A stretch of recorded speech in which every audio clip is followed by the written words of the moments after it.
Bismillahirrahmanirrahim. Bismillahirrahmanirrahim. Assalamualaikum warahmatullahi wabarakatuh. Alhamdulillahirabbil alamin wa bihi nasta'in ala umuri dunya waddin. Asyhadu an la ilaha illallah wahdahu la syarikalah wa asyhadu anna Muhammadan abduhu wa rasuluhu la nabiyya ba'dah.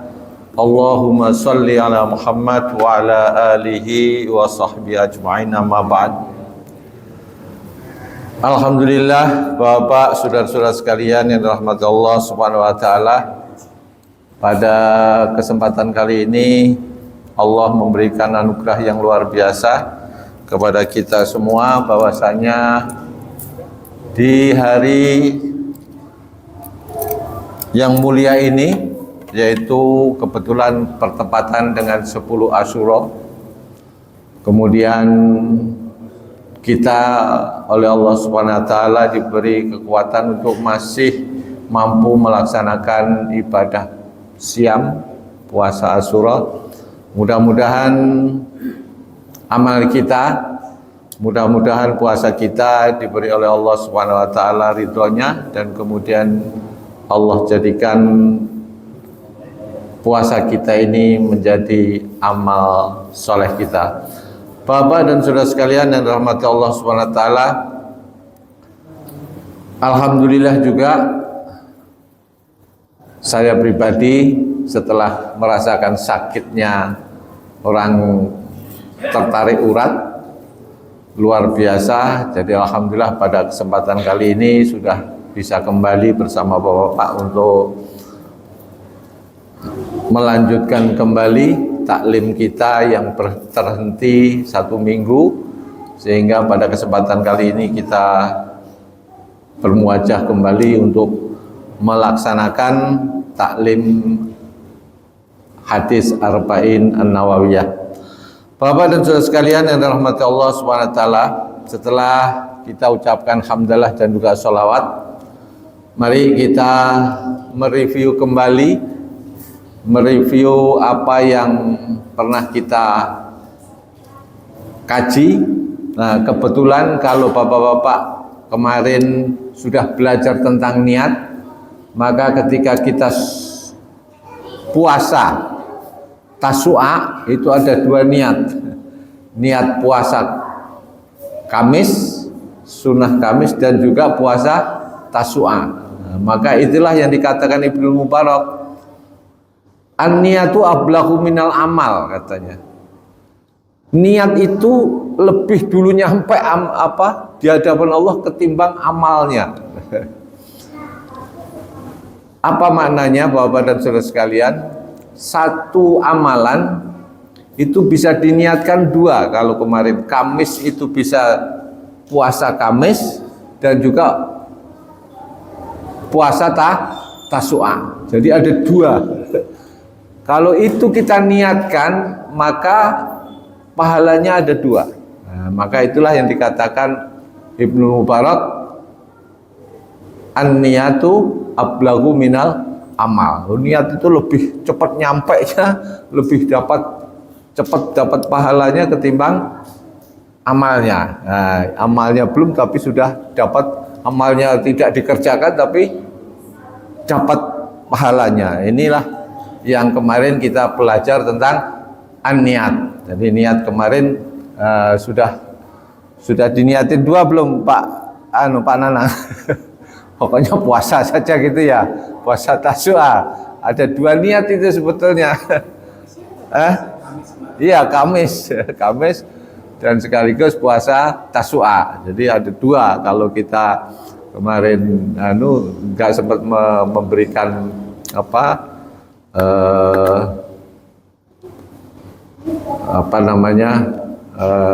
informasi tentang niat, itu ada 2 sebetulnya.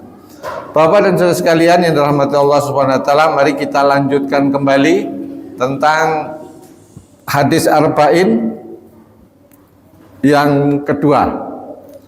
Sebelum kita menginjak hadis Arba'in yang kedua, saya ingin hadis yang pertama kita resume sebentar saja, kira-kira 5 menit. Bapak dan saudara sekalian yang rahmat Allah Subhanahu wa taala, sebelum kita menginjak hadis yang kedua, kembali saya menyampaikan bahwasanya apa yang kita niatkan itulah yang nanti akan kita petik. Oleh karena itu sering disampaikan oleh mubalik atau guru-guru kita, luruskan niat, ya. Kemudian niat yang benar itu ternyata para ulama membahas yang paling utama itu adalah di niat. Maka niat itu perlu, niat itu penting. Saking pentingnya bahwa pada hadis yang disampaikan, yang ditulis oleh Imam Nawawi dan disampaikan oleh Umar bin Khattab, itu menurut Imam Syafi'i, hadis yang kita pelajari itu mengandung 1/3 dari seluruh ajaran agama. Niat yang kemarin hadis itu Bapak, kalau Bapak paham betul tentang itu, berarti sudah di kantong Bapak itu 1/3 ajaran agama. Bahkan menurut Imam Al-Baihaqi itu separuh agama. Tidak tahu. Ada Imam Al-Baihaqi seorang hadisin juga, itu adalah separuh agama. Oleh karena itu Bapak dan saudara sekalian yang dirahmati Allah Subhanahu wa taala, hadis yang pertama kemarin sungguh teramat penting. Maka ketika Bapak-bapak ada waktu, dibaca hadisnya, minimal mereview kembali apa yang pernah saya sampaikan, mudah-mudahan menjadi amal kita, walaupun sedikit tetapi mempunyai nilai yang besar. Itu yang kemarin tentang contoh yang kemarin aja, kemis itu kalau tahu, Pak saya kalau begitu niat kemis juga, tasu'a juga. Baik Bapak dan saudara sekalian yang rahmatullah, kita lanjutkan kembali hadis yang kedua. Hadis yang kedua ini saya pengen siapa yang membaca ininya, Pak Bahrum, baca ininya Pak Bahrum, biar baca artinya. Nanti Pak Muji biar ini. Nanti kita hadis yang kedua itu juga masih berasal dari Umar bin Khattab. Coba dibaca aslinya, terjemahannya Pak Bahrum. Ya ini pakai ini aja dulu. Bismillahirrahmanirrahim. Hadis yang kedua, iman, Islam dan ihsan. Dari Umar bin Khattab radhiyallahu berkata, suatu ketika kami duduk-duduk bersama Rasulullah SAW. Tiba-tiba muncullah seorang laki-laki berpakaian putih dan rambutnya hitam kelam. Tidak terlihat padanya tanda-tanda bekas perjalanan jauh, dan tidak seorang pun di antara kami yang mengenalnya. Lalu duduklah ia di hadapan Nabi, lalu kedua lututnya disandarkan pada kedua lutut Nabi, dan meletakkan kedua tangannya di atas kedua paha Nabi. Kemudian ia berkata, "Hai Muhammad, beritahukan kepadaku tentang Islam."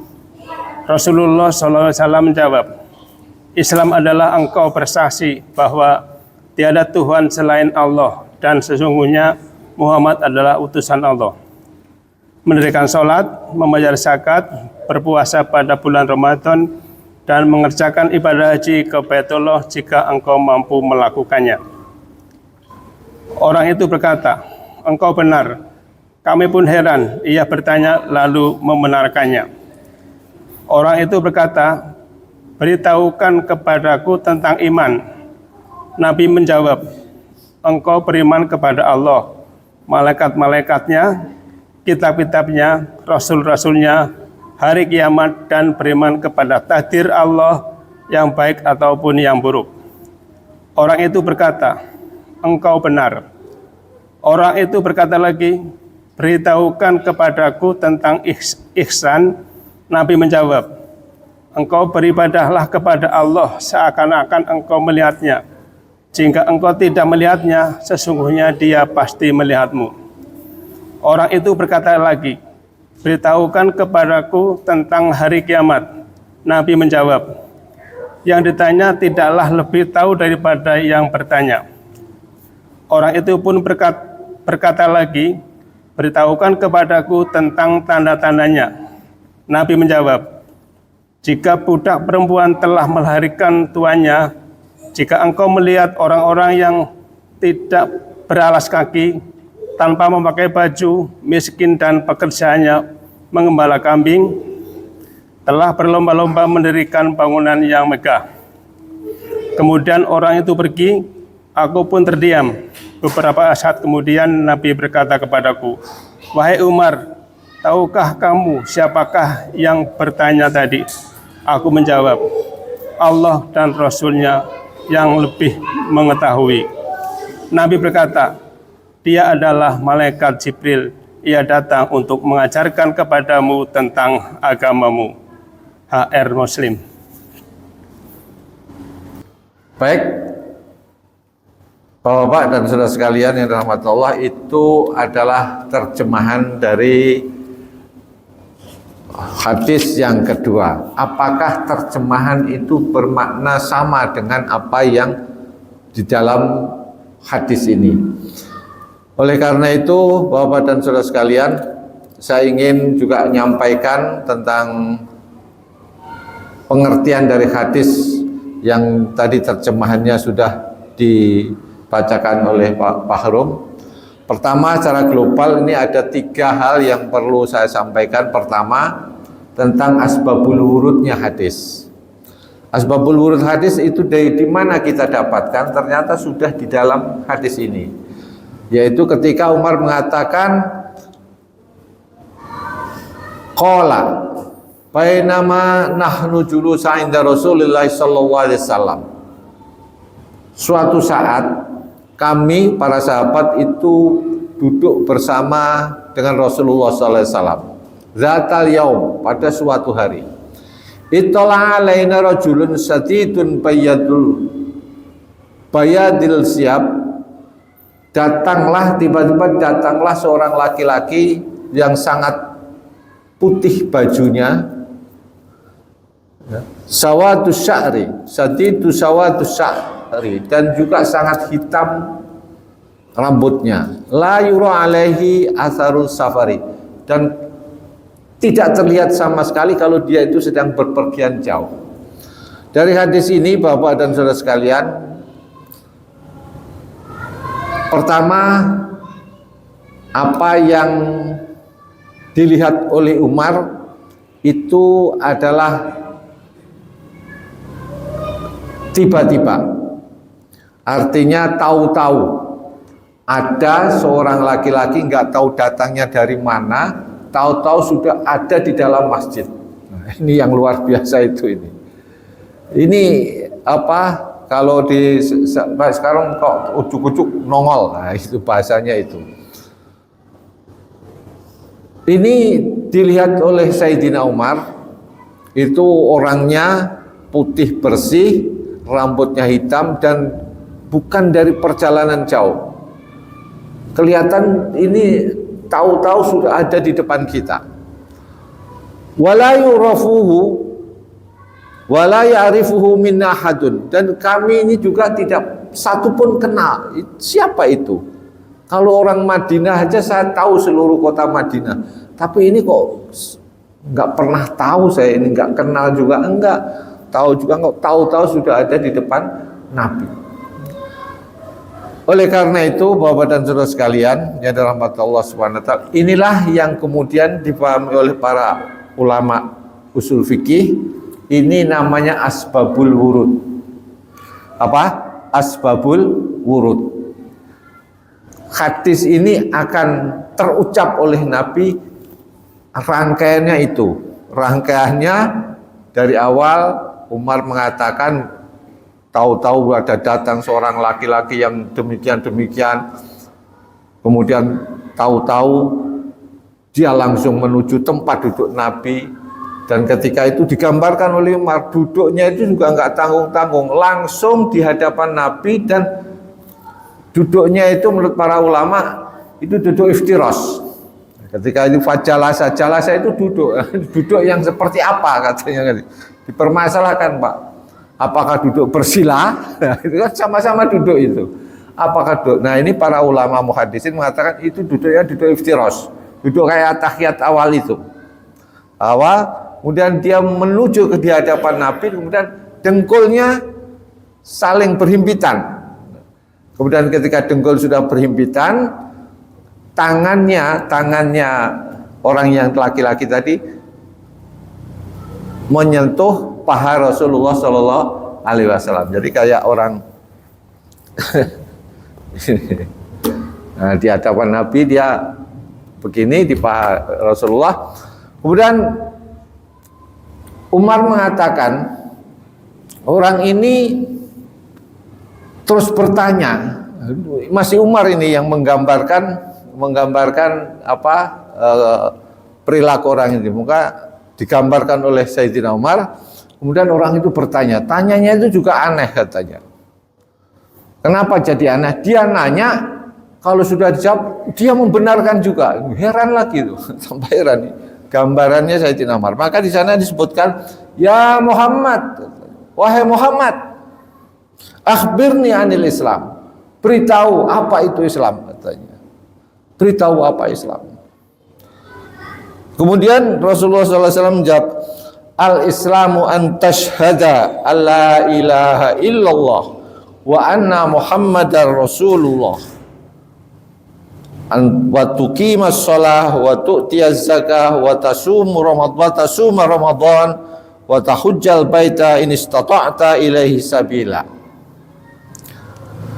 Islam itu adalah satu, bersyahadat bahwasanya tiada Tuhan selain Allah, dan kemudian Muhammad itu adalah utusan Allah, mendirikan sholat, kemudian memberikan zakat, mengeluarkan zakat, berpuasa di bulan Ramadan, dan haji bagi yang mampu. Itu Islam, dijelaskan oleh Rasulullah SAW demikian. Kemudian orang laki-laki itu berkata lagi, sodakta katanya, benar kamu katanya. Fa'ajibna. Nah ini Umar masih mengatakan, Umar heran, ini gimana sih? Dia nanya, kemudian dijelaskan, dia membenarkan, wah benar kamu Muhammad katanya. Yas'aluhu, dia yang nanya, wa yusaddiquhu, dan dia juga membenarkan. Nah, ini aneh ini katanya. Nah ini aneh. Kemudian oleh Umar dilihat, orang itu melanjutkan pertanyaan, qala fa'akhbirni. Kalau gitu tambahin lagi, apa itu anil iman? Apa itu iman? Fa'akhbirni anil iman. Beri penjelasan saya, kasih tahu saya, apa itu iman? Kemudian dijawab Rasulullah, qala. Kemudian Rasulullah SAW jawab, antu'mina billahi wal malaikatihi wa kutubi wa rusulihi wal yaumil akhir wa tu'minu bil qadari khairihi wa syarihi. Iman itu adalah kalau kamu beriman, mengimani Allah, kemudian beriman pada malaikat, beriman kepada kitab-kitabnya, beriman kepada para utusannya, dan juga percaya pada yaumil akhir, dan juga mengimani tentang takdir baik dan buruk. Orang itu kemudian membenarkan, shadaqta katanya, benar kamu katanya. Tentu para sahabat heran juga ini kurang bertanya kok membenarkan. Qala, kemudian orang itu melanjutkan pertanyaannya, fa akhbirni anil ihsan. Kemudian Muhammad, beritahu apa itu ihsan. Qala an ta'budallaha ka'annaka tarahu wa illam takun tarahu fa innaka yarak. Ihsan itu adalah kalau kamu beribadah seakan-akan engkau melihat kepada Allah. Kalaulah kamu tidak bisa, kamu merasa seolah-olah dilihat olehnya, oleh Allah. Ini tentang ihsan. ada 3 sampai di sini hadis ini ada 3 bahasan yang nanti akan kita bahas secara parsial, secara detail tentang satu persatunya. Ini memerlukan beberapa pertemuan ini. Satu, yaitu apa itu Islam, kemudian apa itu iman, apa itu ihsan. Ini sudah sering kita dengar, sudah sering kita tahu, tapi apa betul kita setidaknya lebih tahu informasi lebih dalam tentang apa itu Islam, apa itu iman, apa itu ihsan. Pak, biasanya kalau yang ini kan iman dulu, kok kemudian Islam baru ihsan. Urutannya mana Pak yang benar? Bapak dan saudara sekalian yang dirahmati Allah, dari berdasarkan hadis ini, para ulama itu memberi pengertian kepada kita. Satu, bahwasanya rukun Islam yang kita kenal rukun Islam itu adalah perkara ibadah yang bisa terlihat secara zahir, secara lahir itu bisa dilihat. Itu rukun Islam. Syahadat itu nggak boleh Pak, syahadat itu cuma di dalam hati, harus terucap baru boleh dikatakan dia masuk Islam. Kalau hati-hatinya sudah iman tapi nggak terucap, belum Islam, itu belum bisa masuk Islam, harus terucap. Maka rukun yang pertama, rukun Islam itu secara zahir. Berbeda dengan iman. Kalau iman itu urusannya hati, urusannya ada di dalam hati. Iman pada Allah itu di dalam hati. Malaikat semuanya itu, iman itu ada di dalam hati. Yang rukun Islam itu adalah perilaku kita, zahir kita, ibadah yang terlihat oleh kita. Ini yang difahami oleh para ulama. Maka syariat Islam itu bukan menilai hati tapi menilai lahirnya. Dan hukum itu bisa bisa terkena kalau dia melanggar rukun itu kalau dilihat lahirnya. Jadi Nabi pernah mengatakan suatu saat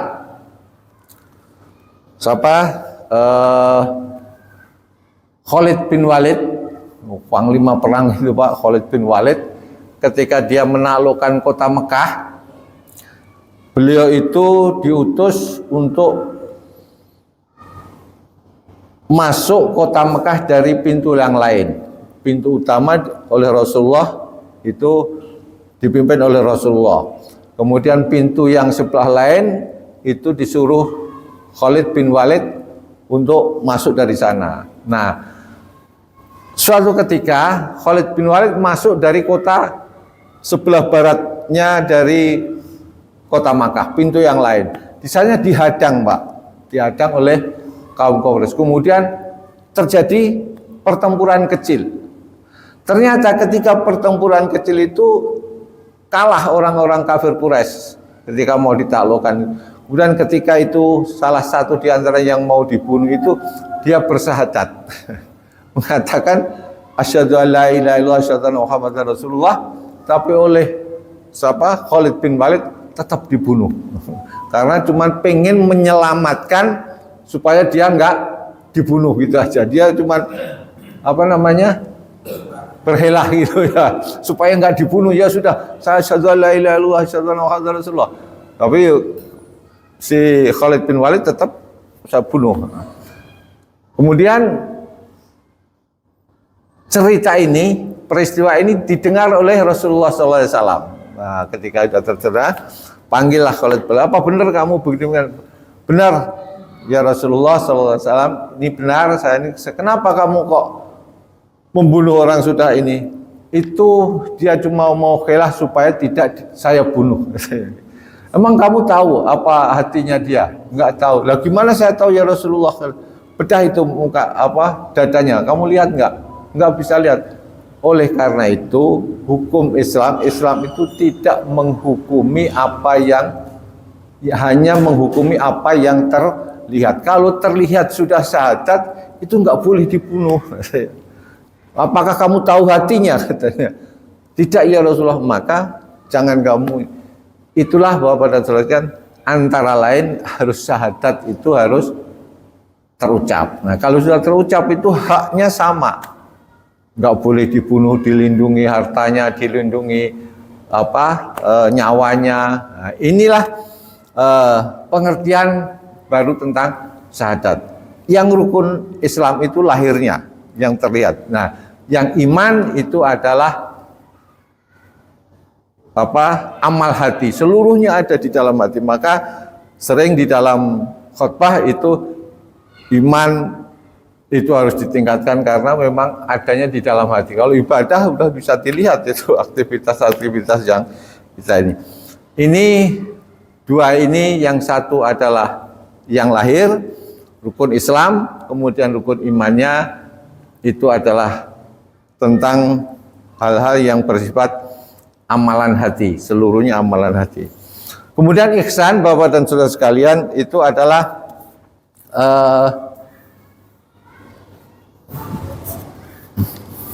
penjelasannya itu memang agak rumit. Insya Allah nanti setelah kita membahas tentang Islam, kemudian iman, dan kemudian ihsan. Ihsan itu hanya digambarkan demikian. Kalau Bapak, penjelasannya yang paling mudah gini ya. Ihsan itu perintah maupun larangan yang dikerjakan secara paripurna. Mungkin nggak kita itu melihat pada Allah? Nggak mungkin kan? Kita beribadah seolah-olah kita itu melihat pada Allah. Kita nggak mungkin seperti itu. Ataupun kebalikannya, kalau kita nggak bisa itu, maka seolah-olah kita itu dilihat oleh Allah. Maknanya apa? Maknanya adalah menurut para ulama ini, satu, kalau ada perintah dari Allah, tunaikan sepenuh hati. Sepenuh hati artinya apa? Kalau umpamanya ada perintah sholat, kerjakan sholat itu dengan satu khusyuk, dengan semuanya aspek fikihnya dilengkapi. Kami ibaratkan seperti ini. Ibu kita memerintahkan kepada Mas Imam, Mam, tolong gelas ini taruh di meja. Ini perintah. Gelas ini taruh di meja. Perintah ini. Sebagai anak yang ihsan, itu pasti akan berusaha supaya gelas ini akan saya taruh di meja, tidak hanya sekedar naruh. Bisa saja saya sudah memenuhi perintahnya ibu, saya taruh di pinggir meja. Sudah memenuhi perintah belum ini? Sudah. Tapi ihsan enggak kira-kira? Nah, kenapa? Mungkin goyang dikit, jatuh, pecah. Maka saya bawa gelas ini, saya taruh di tengah-tengah meja. Nah, yang terbaik. Kalau ada apa-apa, nggak guling, nggak tumpah, dan itulah ihsan. Jadi gambarannya seperti itulah. Itu ihsan namanya. Nah, untuk menggambarkan itu perlu dari urutannya dulu. Urutannya apa? Islam, kemudian iman, dan kemudian baru ihsan. Ini satu-satu kita pretelin nanti. Contoh tadi syahadat saja. Kemudian Bapak dan Saudara sekalian, lanjutan hadis ini tentang beda, tentang kiamat, tentang tanda-tanda hari kiamat. Insya Allah nanti dibahas lanjutannya. Tapi ini saya ingin minimal Bapak-Bapak mengetahui 3 komponen ini. Kita bahas satu persatu tentang syahadatnya dulu.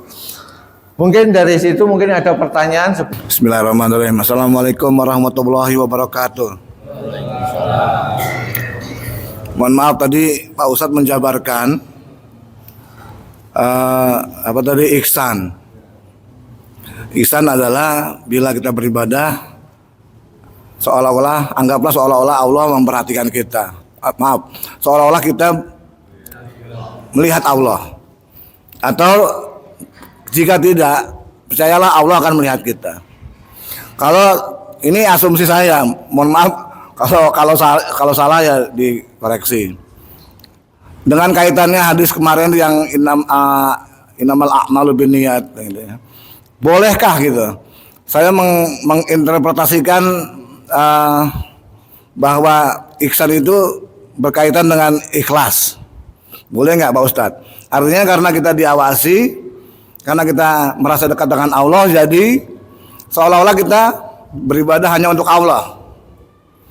Ya, memang kita ditakdirkan tidak bisa melihat, walaupun seumpama-umpamanya ya tetap aja kita pasti nggak ada khusyuknya. Tapi kalau kita diperhatikan oleh Allah, mungkin kita ada gitu ya, ada perasaan seperti itu. Tapi bisakah atau bolehkah kita mengaitkan ini dengan ikhlas gitu loh Pak Ustadz? Karena Allah memperhatikan kita gitu. Nah itu aja, demikian. Terima kasih. Wassalamualaikum warahmatullahi wabarakatuh. Pertanyaan saya memang tentang ihsan itu. Ihsan itu kalau kita beribadah itu seolah-olah kita melihat Allah. Nah kalimat ini yang kadang-kadang mengganggu pemikiran saya. Ini cara pemikiran yang sebetulnya agak awam juga. Karena kita tidak bisa memvisualkan Allah. Bagaimana kita tahu bahwa itu Allah? Jadi agak dilematis gitu. Di satu pihak kita kan nggak boleh tuh memvisualkan. Jangankan Allah, Nabi kita aja nggak boleh kita visualkan. Sekarang kita disuruh seolah-olah kita melihat Allah. Jadi apa yang kita lihat gitu? Ini masalah saya kan. Tapi kalau yang umpamanya Allah yang memperhatikan kita, itu saya kira tepat. Saya kira hanya itu, Pak. Terima kasih. Wassalamualaikum warahmatullahi wabarakatuh. Bapak, saudara sekalian, ada dua pertanyaan. Pertama, pertanyaan tentang ihsan. Tadi sudah saya sampaikan, memang untuk belajar tentang ihsan, apalagi secara redaksional, ketika kita matchkan dengan keimanan, itu nggak nyambung. Kita nggak mungkin melihat Allah kan itu. Kita disuruh Nabi, ihsan itu kalau bisa ibadahmu itu seperti kamu melihat Allah. Ini nggak mungkin, nggak mungkin. Atau katanya, ini redaksi Nabi, atau kalau kamu nggak bisa melihat Allah, seolah-olah kamu dilihat oleh Allah. Mungkin yang kedua ini kemungkinannya, karena kita merasa diawasi oleh Allah. Makanya tadi saya sampaikan maknanya apa, Bapak dan saudara sekalian. Maknanya adalah, khusus ketika saya membahas tentang ini, itu saya ngutip dari penjelasan dari Imam Ghazali, bagaimana menggambarkan supaya ini bisa dipahami oleh kita yang paling mudah. Ya tadi itu adalah bentuk perintah. Perintah itu adalah tunaikan dengan sesempurna mungkin. Sempurna mungkin. Jadi kalau umpamanya ada perintah sholat tadi, ada perintah sholat, tunaikanlah sholat itu satu, tepat waktu.